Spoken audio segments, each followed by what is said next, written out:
Friends, അപ്പോൾ കുറച്ച് നാളത്തെ ഇടവേളയ്ക്ക് ശേഷം നമ്മൾ പുതിയ വീഡിയോ ആയിട്ട് വന്നേക്കാണ്. അതിന് കാരണം ഇത്രയും മനോഹരമായൊരു പൂപ്പാടം കണ്ടപ്പോൾ അത് നിങ്ങളുമായിട്ടൊന്ന് ഷെയർ ചെയ്യാതിരിക്കാൻ തോന്നിയില്ല.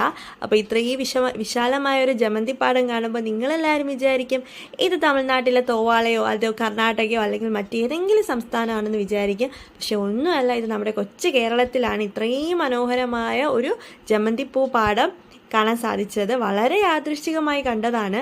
കഴക്കൂട്ടം വെറ്റ് റോഡിൽ നിന്ന് പോത്തങ്കോട് ബൈപ്പാസ് കയറുമ്പോൾ ചന്തവിള എന്ന് പറയുന്നൊരു പ്ലേസിലാണ് ഇത്രയും മനോഹരമായൊരു ജമന്തി തോട്ടം കണ്ടത്. ഇത് ഓണത്തിന് വേണ്ടിയിട്ട് ജമന്തിപ്പൂ വിളവെടുക്കാൻ നമ്മുടെ കുടുംബശ്രീ പ്രവർത്തകരോ നാട്ടുകാരോ ഒക്കെ ഒരുക്കിയ ഒരു പൂന്തോട്ടമാണിത്.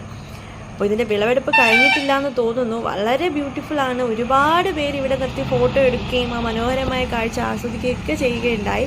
അങ്ങനെയാണ് ഞങ്ങളും ഇറങ്ങി ആ ഒരു ഭംഗി ഒന്ന് ആസ്വദിച്ചിട്ട് പോവാമെന്ന് കരുതി ഇറങ്ങിയതാണ്. അപ്പോൾ ഈ ഒരു വീഡിയോ നിങ്ങളുമായിട്ടൊന്ന് ഷെയർ